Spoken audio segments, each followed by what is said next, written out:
nobody would have predicted that that first set would end up this way. A win for Cherry Tigo, 29-27 after playing catch-up from the get-go. And really disappointed. CSB has to bounce back and see if they can do better in the second set. Let's take a look at what happened the first set.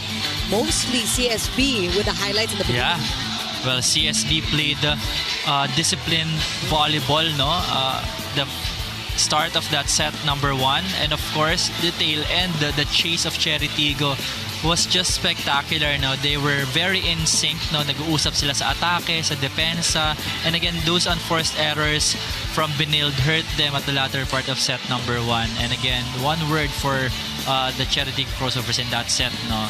Maturity. Yeah. And that came from Chang Abi Maraño, and after that timeout they came back now from the dead and nakahabol sila. Maylin Paat with a couple of services from the line and attack points and floor defense from their outside hitters. And for CSB, nothing to be ashamed of in that set number 1. They fought well.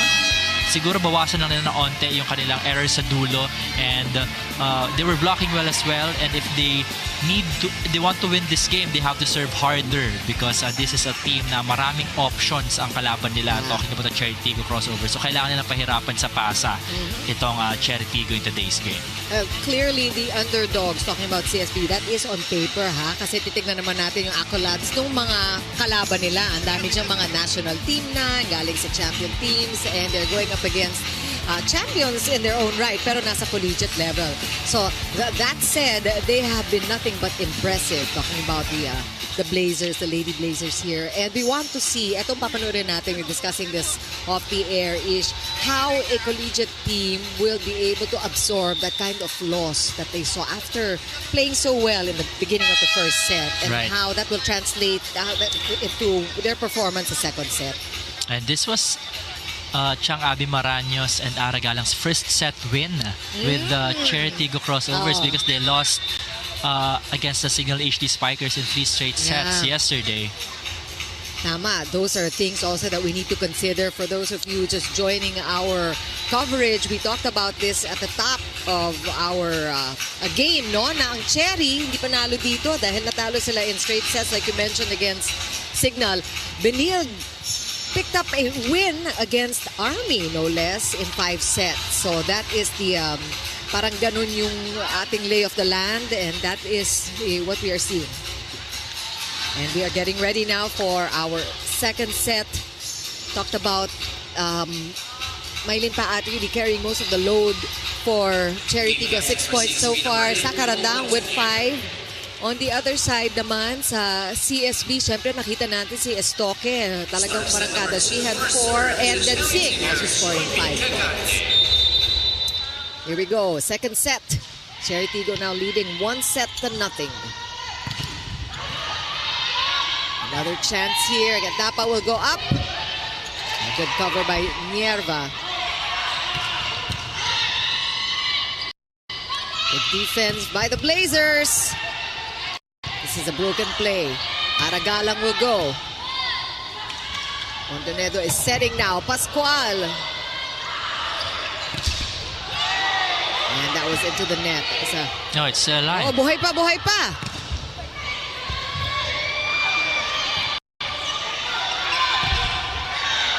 A long rally here. Long rally for the first point. Good cover by Pascual there. Back row attack. Nice coverage. Another broken play. Janierva setting up Maylin Paat. Good minute to make that first point.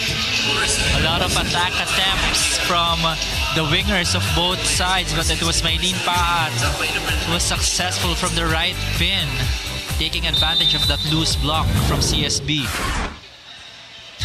Humihinga pa sila, you can see it.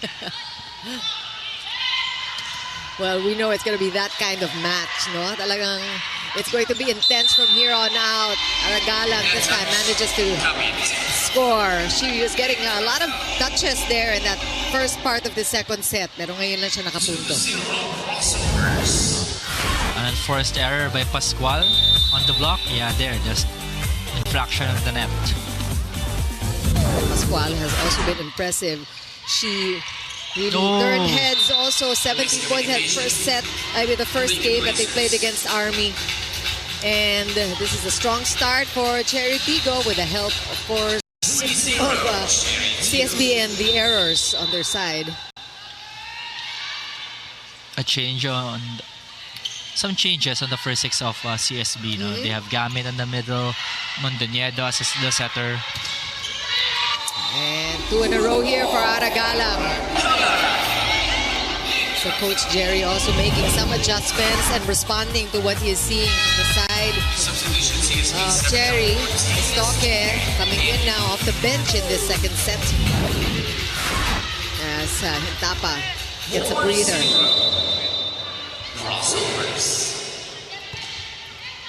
CSB looking to score here in the second set. And here's a chance again. Cherry Tigo will set up. Johnny Caganda looking for Aragalang, and that is an error. Set at the attack there for Ara. Yeah, that was long from Aragalang, wanting to go down the line again, but a miss hit for Ara.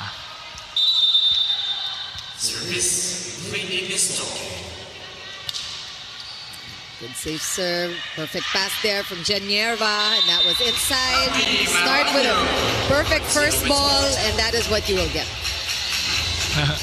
Abby Marano, a bit awkward in the air there, pero ginawa niya ng paraan, no? Targeting that long area, catching the line there. Yeah, I think it's all about the quick conversion. Ang bilis nung kanyang contact sa bola. Yeah, the adjustment up in the air as well. Mondoñedo tried to vary up her plays there. And it's going to take a little more for CSB because I think Maylene Paat and the rest of the squad have found their groove. And things are going right now for Cherry compared to the first set. Time out. Yun nga, pinatayo ba kita doon sa line? Yes, coach. Bakit wala ka doon? Hindi ako nakapasta.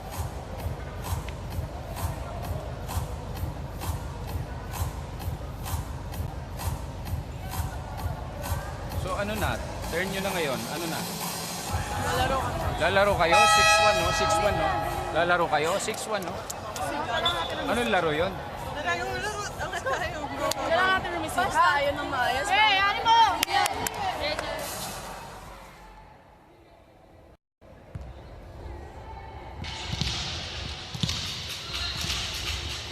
And that timeout. Nakikita natin talagang parang Socratic method yung Yeah. coaching. Siya yung nagtatanong, gusto niya sumagot yung mga player niya. It's a discussion, not a sermon. And he has to figure out how to shake things up on the side of CSB. That's right, and right on cue there. Mondoñedo going to the middle. And kanina pa ito drop shots, no? Napupuntusan itong Cherry Tigo sa gitna. A nice first ball there from Aya. She pushes the ball in and definitely inside, and a quick point for Laure and Cherry Tigo. Okay, Laura using her left hand there for that point, adjusting to that set. Laure has been somewhat quiet in this game so far. Of course, it has been Maylene Paat. She had 6 points on the attack in the first set, now with 8 points on the attack, 2 blocks and an ace. Total of 11 points for Maylene Paat. Abby Marano giving away a free point there. And CSB down by 4 here in set number 2. Very different start here for the CSB Lady Blazers. Paat goes up again, and that is outside, hitting it off the block. I think Maylene Paat has already figured out her opponent. She took most of the first set to do it. Technical timeout with Cherry Tigo up by 5.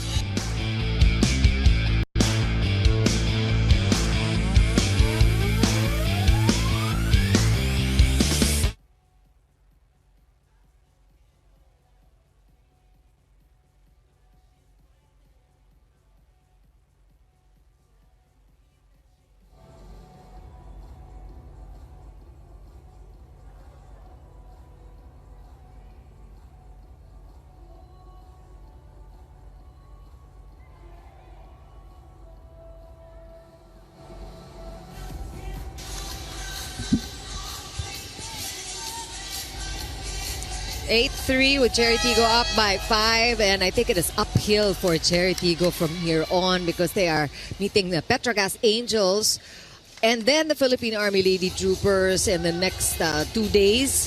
As we said, this is a very short tournament, so they want to score the wins because they want to move on to the next round, which is also single elimination, but they are looking so much better in the second set. Oh, there you go. That 1-2 again, the confidence that CSB really needs to show. Kailangan ganun eh. Yeah. You just have to go for it, no? And Montañedo, seeing that hole in the middle, alam nilang kanina pa rin sila nakapuntos in the same area sa floor defense ng Cherry-Tigo. Oh, almost an ace there. Salvaged by Cherry. Another chance here at the offense. Montañedo, that's a nice combination attack, but well read by Laure and Sa. But this time, that is a point for CSB in that last sequence from back row. Mas mahirap basahin. Yeah, Pascual again hitting it in between the block of Karandang and Laure. She saw that there was a hole there. This is going to be a free ball. Another chance here for CSB to set up. Estoque. Good cover by Montañedo. Another broken play. Back row from Pascual. And she does it again. That's twice in a row. Pascual again off the block. And ito pinupuntahan nila yung alam nilang porsyento nila at this point. And it's Pascual from the back row for CSB. And just a bump set coming from the libero, no? Again, it's all about the timing and the confidence. Oh. Another chance here for CSB. Estoque from the left-hand side, and she will score. Wow. Quick points from CSB. I think that was 3 or 4 straight points for CSB. Ang bilis na nilang nahabol ito. Only down by a point here in set number 2.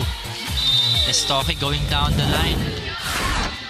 We remember that it was 8-4 after that first tactical timeout. Medyo napako ang Cherry dito. Paat from back row. Good cover by Pascual. A quick. Nolasco's dug.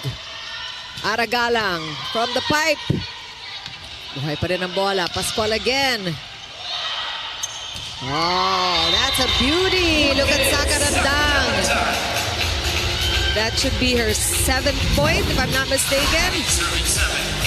Oh, look at that hit from Zakarandang. Yeah. Good transition play there from Cherry-Tigo. Karandang going to zone 1 off that be quick. Cherry enjoying a 2-point lead. They took that first set in surprising fashion talaga. Hindi natin alam na mananalo ang Cherry pagkatapos lumamang ng halos buong laro, buong first set ang CSB nun. Labas! And that's a point for CSB. Blazers is keeping in step now. Medyo parangkada na sila after the first technical timeout. That was a good option for Maylin Paat to go very long. Lumagpas lang ng onte. Oh. Oh, this is something that they cannot afford. No, these unforced errors. Talking about the CSB Lady Blazers. Kasi mabibigyan mo na ng kumpiyansa itong Cherry-Tigo lalo eh. You don't need to give them 3 points. We did not talk much about service errors in the first set, happily. And we hope that that continues. Oh, good cover. Pancake save there by Paat. And that is off the block. And Galang could not keep that one in play. And Gam will score. A good change up there by Montañedo. Kanina pumunta siya sa outside hitter niya. And this time, she utilized Gamit off that running play for the point. You gotta credit Montañedo, this girl, who's able to really distribute the ball. And nakaka-service ace pa ngayon. Just tying things up here for the Blazers. Yeah, I think that's her second point already. Kanina meron siyang 1-2 play. Another great serve. Oh, 2 aces in a row. No, that was a freebie already for Estoque, pero sinayang niya. that point goes to the Oo charity nga, bumalik crossovers. na. Pasok at nasa loob Pumasok. ng, yeah. Sayang, but that was a good serve from Mondoñedo. Lucky break for the crossovers. Oh! Binawi agad, Chiquin. Oh, yun, napakabilis din ang transition. Napakabilis ng execution ng play na yon, which is something you need to do against Cherry. Yeah. Actually, this CSB squad is very dangerous where whenever they're in system, you know, maganda yung first ball nila. They're very dangerous. Aragalang again, putting it up. Mondoñedo, where will she go?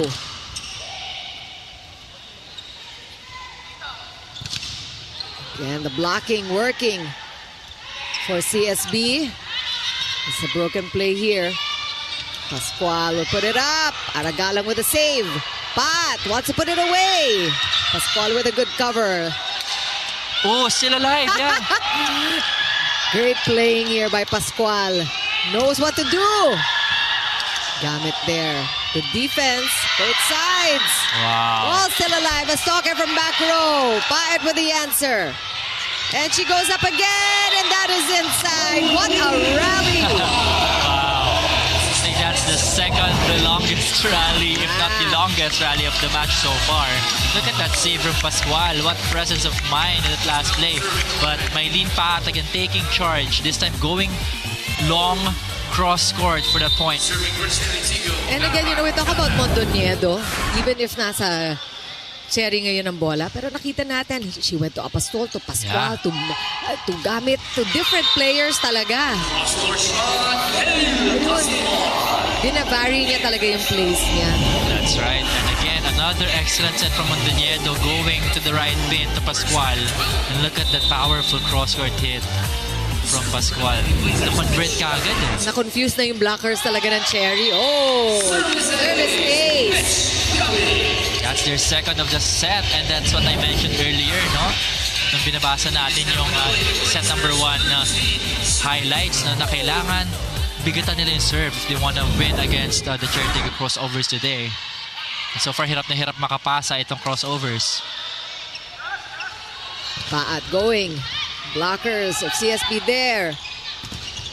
Oh! And that one falls into the CSB court. A very rare error there. Yeah. Oh. A lot of the Lady Blazers were waiting for that ball to be covered, no? Kasi hindi pwedeng si Mondoñedo ang kumuha nun. That's the first ball. As much as possible, you wanna give your setter an opportunity to set up another play. And yung sinasabi nga, gettable, di ba? Madaling kunin sana. So that was a wasted opportunity for CSB. Rarely do we see a campfire form on their side. But they will learn from that mistake. Was that called inside or out? O labas, ano? Yeah, long. Long from Pascual. A miss hit. Rare from Pascual. Not too many challenges yet in this game so far. Again, Apostol going up. Aragalang with an error on the attack there. That one went into the net. And now even Steven at 14 apiece.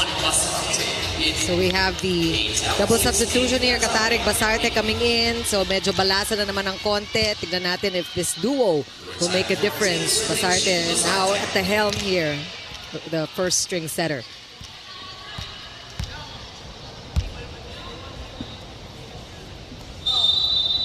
Ready to serve. Nice serve again. Paat with a wind up, and look at the blocking by Velasco. Fearless against Maylene Paat. After those misreceptions kasi from Charity, it's just so easy for them to set up their blocking kasi out of system na yung play ng Charity eh. So, sino pa bang pupuntahan? It's either Ea Laure or Maylene Paat, their top scorer so far in this game. Lumamang na ang CSB. 15-14, a quick good bounce back there, and Paat will go up again. Blockers of CSB present. Oh, that was an error by Ea Laure, hitting the ball into the net. She wanted to go down the line, but she did not have much room to go for that angle. CSB Lady Blazers now in the lead in the second technical timeout. 16-14 is the score. We'll be back.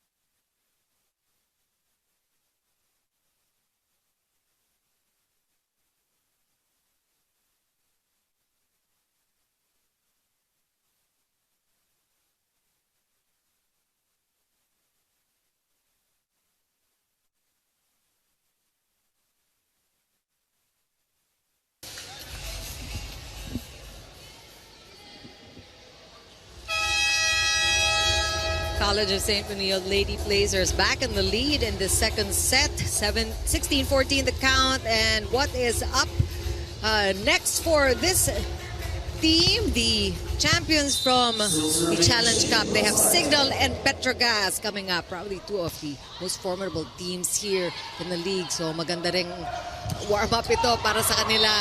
CSB already won their first match against Army, and they are playing very impressive volleyball against the Cherry Tigo Crossovers. For those of you just joining the coverage right now, it was a hard-fought first set that went the distance.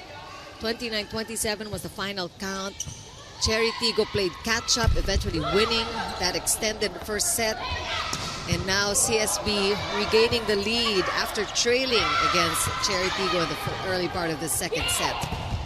Back to the game here. Nolasco scoring and getting the better of Ea Laure and Sakarandang. One more time on that last play. Nolasco doing very well, both as a defensive player, blocker, really challenging the likes of Mylene Paat and showing no fear against the veterans of Cherry Tigo.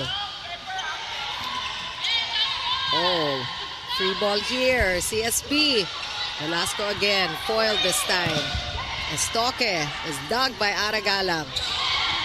Ea Laure hitting it off the blockers. Good cover. Gatigan working hard.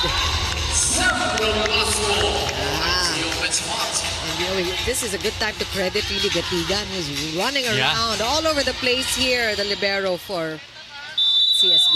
That play was made possible because of that chase from Gatigan. Timeout here. Aggressive tayo sa depensa. Pag nakita natin papunta bola, bato natin katawan natin. Maraming pwede mangyari pagka na-touch natin yung bola na yan. Kaysa naman bumabagsak lang yung bola doon sa floor na wala tayong ginagawa. One stop muna tayo, one stop. Tagay natin yun. Walang papayag, guys, oh. Naman sila tatlo. Walang papayag. Jay!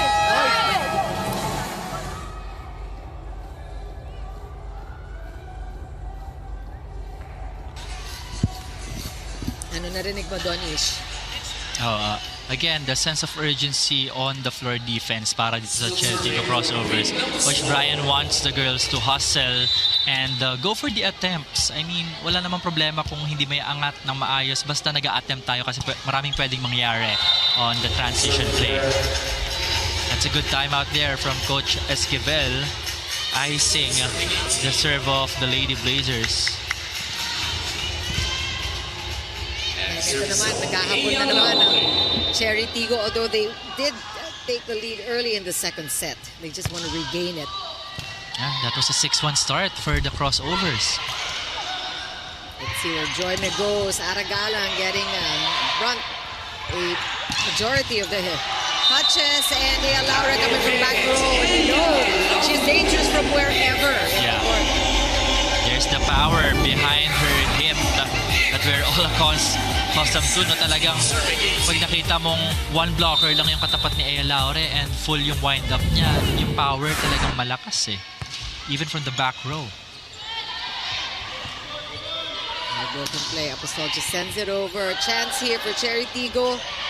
And Paat is dug again. Gatigan. Joyme outside set to Galang. That works out. Nahanap talaga ni Joyme Cagante si Ara in this second set. So the throw out set to Ara Galang. Ayun, targeting the high blocking hands of CSB.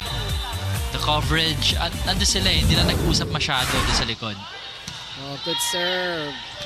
But Apostol was able to stop that one. Ayan, to Ara Galang again. Good cover by Ea. Galang one more time. Oh! Sakarandang is blocked solid. And Nolasco just keeps scoring off the block here. She has been incredible. 3 points at the block, 7 points for Nolasco on the attack. She is in double digits. One-on-one there, Garandang versus Nolasco, and Nolasco taking that one.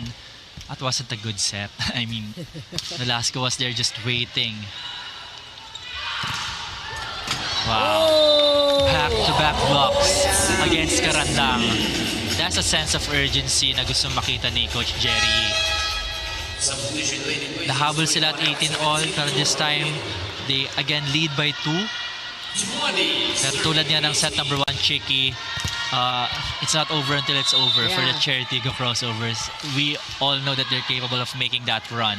Now, what adjustments do you think can the setter Johnny Cagando do to maybe vary things up and keep the opponent guessing? I think she has to time her sets perfectly well sa kanyang middles, and she has options from the back row as well. She can utilize those, but again, it will only be made possible if they have the perfect pass and the perfect dig going to her. Kasi pag out of system as well, medyo alam mo na hindi pupuntahan yung middle blockers. Mas pupuntahan si Maylene Paat, si Aragalang, and si Aya Laure. I mean, you're a setter too, as we take a look at CSB scoring again. And you see Joy Caganda she keeps going to Aragalang even with those open sets. Is there a reason for that? I think they want to maximize where the setter is, no? And sometimes kahit setter yun nandun, pag maganda yung timing, mabablock eh. At lalo na dalawa yung blockers na katapat na outside hitter mo.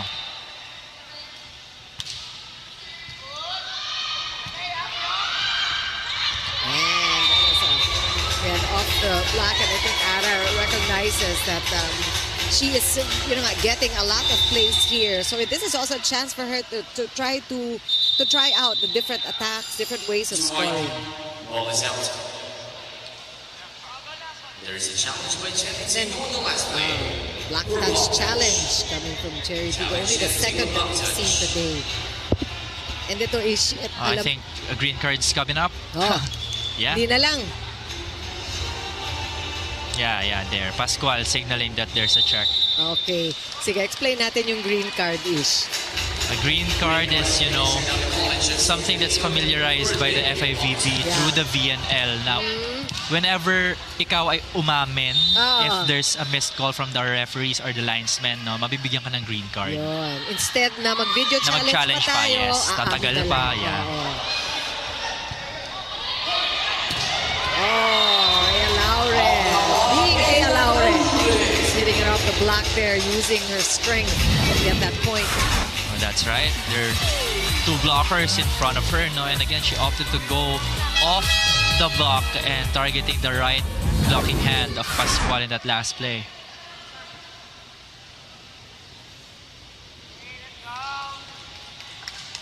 $21 all. Of course, Cherry Tigo already leading in sets. They took that first set. It was a very, very painful loss for CSB, who dominated the first part of that first set, actually up until set point. Nagbalikan ng set point. Nagbalikan ng set point. They led 24-22, no? And then Cherry Tigo made the run. And this time, this is also gonna hurt if CSB loses this set. Yeah. No? Hinabol nila yung 6-1, yung 7-2. They led as much as 3 here, the middle part of this set. And Cherry Tigo again made the run, and we're now tied at 21 apiece. Yeah, it doesn't look like they're gonna give up just yet. Sabi mo nga, in terms of yung kondisyon, siguro, mas maraming ang oras ang ginugugol nitong mga Lady Blazers sa training, because that's really typical of collegiate teams. Oh, what was that? Oh, I think it's a wrong rotation call against the Cherry Tigo crossovers. The wrong server. Yeah, it's going to affect the score as well. It's going to be a free point for the Benil squad. Oh, yeah, a 2-point lead. Yeah, a very crucial point of the game. Of course, that's a break for CSB, who you said. Oh no! And the Stockhead knows it. Parang hindi ba katingin kay Coach Jerry, who's giving giving Stockhead a stare down. Yeah, medyo nagmadali din si Stockhead in the last serve. Now, you have to remember you have 8 seconds before you can serve. Yeah, sometimes you have to utilize it.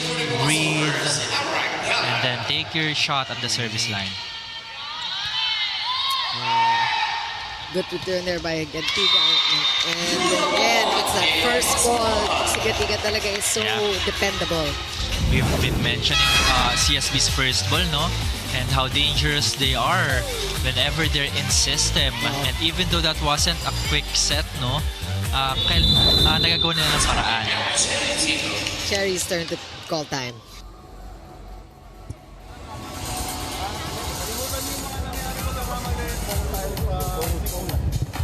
Sa magandang pasa, kailangan makatake ulit tayo. Maraming pwede ulit mangyari, basta makapuntos tayo ngayon. Ha? Jen, pasa muna. Yes, coach. Go. Dapat tayo ha, Cherry! Fight! Go.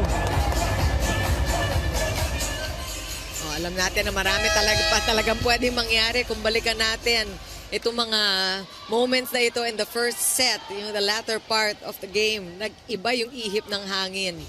And nasungkit ng Cherry yung panalo. So, I think the Blazers really need to protect their lead here if they want to eventually take the second set and tie things up against Cherry Tigo. Pascual will go up after that block. And good effort here by the Blazers to keep the ball in play. Kagande with a quick one. Mailipat. Rather, Abi Maraño sporting the same hairstyle. Maraño will score.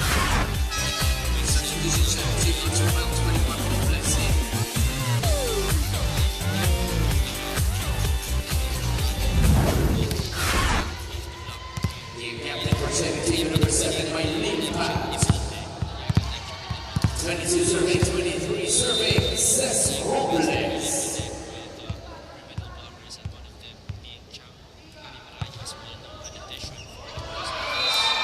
What a time for Blaze.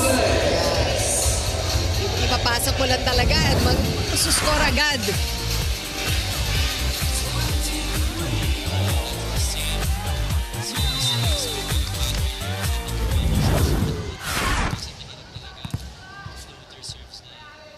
Oo.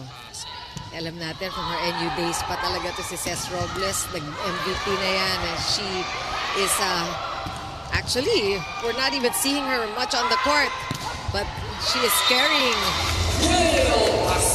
Ayun, nalagpasan si Princess Robles doon. She's not able to return that ball.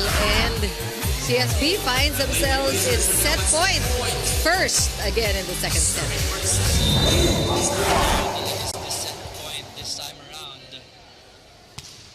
That's a good serve. Nagante po si Girato. Laure. Oh, Laure will get the ball. And the point. And we're tied again. This is deja vu-ish. Deja vu indeed. And look who's on the left side of the court for Cherry Tigo. It's the Ea Laure crunch time moments for their top scorers. Good floater serve. Wow, Oh! naman. Alam mo, sasabihin ko parang napakahirap nung serve na yon, napakalapit nung kanyang first ball sa net, pero it turned out for the best. Sometimes it takes guts lang talaga to go for the 1-2 play. And what a time for it to come for CSB. Set point again for CSB. Oh, again.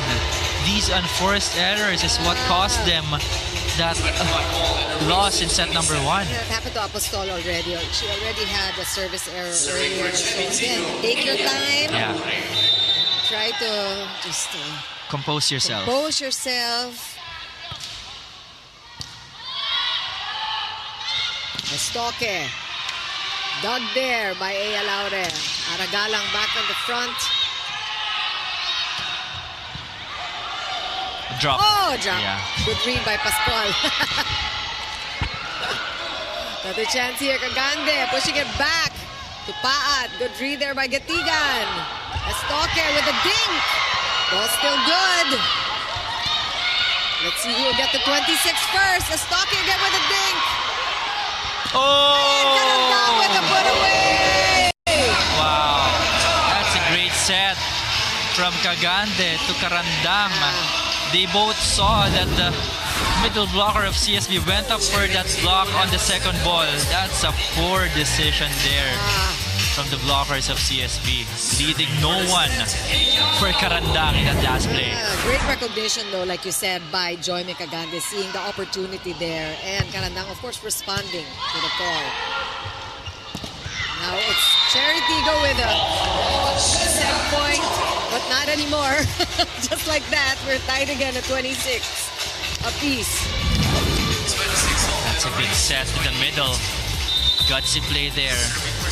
2 blockers and going for the off the block. Oh no! I think that's a third cheeky. That's gonna hurt. Oo nga. That's crucial moment. Yeah. Hindi naman sila nag-error masyado throughout Yeah, the set. yeah. Ngayon pa nangyari. Very, very good point. And napatayo si Jerry. Coach Jerry trying to instruct his, always Yeah. just mentoring his Right. team. Ang Always hirap- trying to instruct them. Ang hirap nung ganun kasi cheeky, wala kang kalaban-laban. You're giving away the free points, especially this most crucial part of the set because of your unforced errors from the serve. Stalker trying to get it. She's not able to score there. Aragalang. Good cover by Gatigan. As usual, back row attack from Pascual. Lalim ng palo niya. Good chase there by Karandang. Another chance. Montañedo. So Wow. I mean, Montañedo she has the perfect timing for Yeah. these 1-2 plays. Very courageous play there from Montañedo. She's gonna be tested here in the serve. I mean, if this is not gonna go in, this is their 4th. Tied at 27. Good serve. Abi Maranyo foiled with a running attack there. Pascual gets the better of Galang. Yeah. That's what they needed. The serve to be put in first. I think it's the technique of Pascual also. Lalim, parang baon yung mga palo niya. Ang hirap habulin eh. Yeah, and there's also that delay whenever she winds up for the hits. This is set point for CSB. Another one here. Montañedo takes that one. A broken play. Pascual gets a chance here to win. Not yet. CTC still alive. Galang with a hit. Estoque saving the day. Pascual!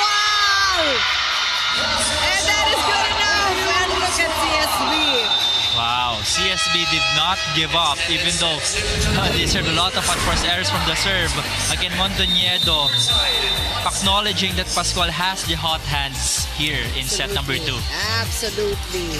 Talk about maturity being shown by the younger team here. 29-27 identical scores. This time going the way of CSB, and this is the kind of match that we're seeing here. Hindi mabilis ang pagkuha ng panalo. Hindi nagtatrabahuhan. We'll talk more about it after the break.